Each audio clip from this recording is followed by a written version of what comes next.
So this expectation that the guru should be perfect leads to another expectation.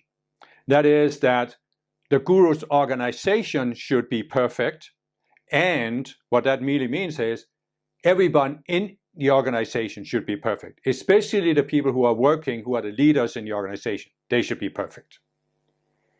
And here's an expectation that is guaranteed to end in disappointment, because the guru, expecting the guru to be perfect, this is something that you could potentially live with for a long time.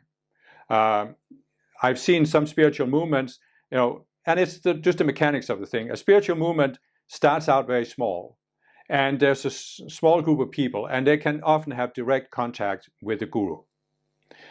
But then as an organization grows to a certain size, the guru, there just isn't enough of him to go around. He can't have contact with all people. So now there's a distance created between the guru and the members. And in that distance, people can project that the guru is perfect. And if they never encounter the guru in person, and especially if the guru is already deceased, then they can keep projecting for the rest of his lifetime that the guru is perfect. But when you have the expectation that all of the people in a spiritual organization should be perfect, you're almost guaranteed to be disappointed, because you will sooner or later run into people who are not perfect. And it's just simply, when you look at it realistically, as I've said, I've described in my breakthrough videos, there are 144 levels of human consciousness, possible on Earth. And we are gradually walking this path by taking one step at a time. And basically, when you're above the 48th level, you can recognize the spiritual path, a spiritual movement, a spiritual guru. You can also be attracted when you're below, but for most people, they're above the 48th level. So it's not that they are directly mean or bad people. They're decent people treating other people decently, but they still have these ego games they are playing. And one of the games that people play, especially up to the 96th level, is a power game. It comes from, it's not really that people so much want power, but they want to feel special. So you have these people in a spiritual organization that are aiming for a leadership position because they want to feel special. And this is just an ego game.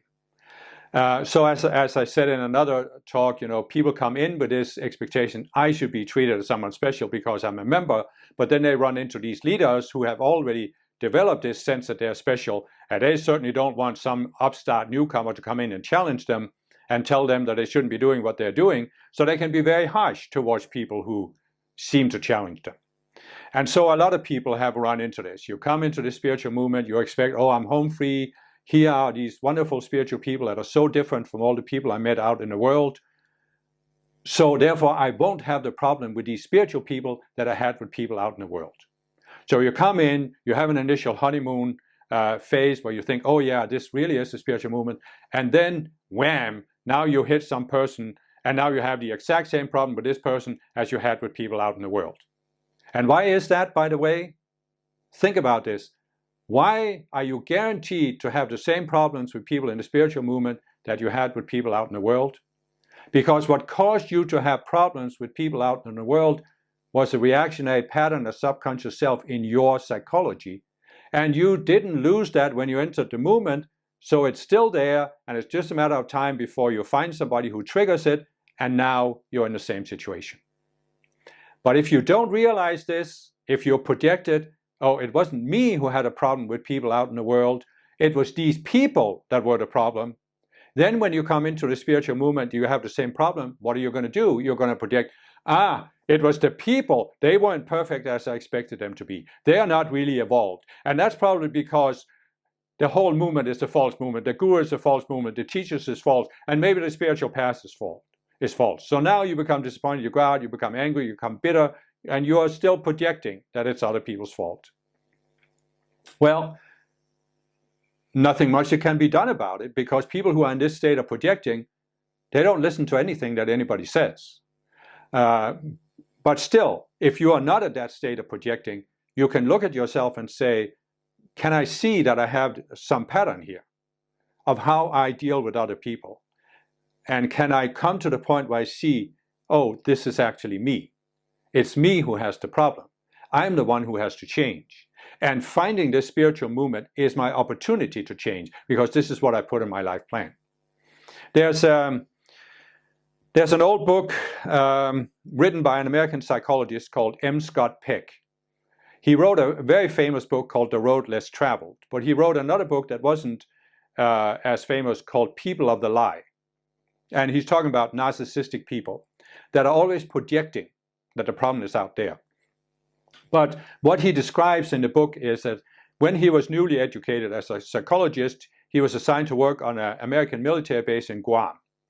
And there was a leading psychologist there, and there were some colleagues. So after some time, he goes to his supervisor and he says, I have a problem with these colleagues because they are doing this and that and the next thing.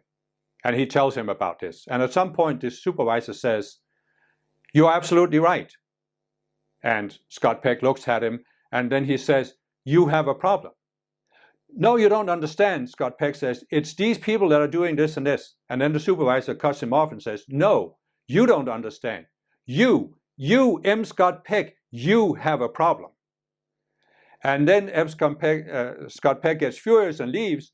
And then as he's working off some of his steam, he suddenly has this thought in the back of his mind. Could he be right? Is it me who has the problem? And this, of course, leads him to realize that he has a certain pattern. And it was the same thing I went through in my second spiritual movement, where I had a conflict with one of the leaders. And I also came to this realization, oh, wait a minute. I'm the one who has the problem. It wasn't that there wasn't a problem with other people. I'm not saying they were perfect. But I had a problem because of the way I reacted. So this is the antidote to this expectation that everybody in an organization should be perfect. You realize that whether they are perfect or not doesn't matter. What matters is that you look at your reactions and you use your involvement with this organization to overcome your reactionary patterns, your subconscious selves, because this is what leads you to growth. And the other people's growth, it may well be that you're right. It may very well be that they have some subconscious selves and some reactionary patterns they haven't overcome. They most likely do. But that's not your responsibility. You're not going to make spiritual progress by changing other people. You're going to make spiritual progress by changing yourself. And once you get that, your growth is going to be accelerated manifold.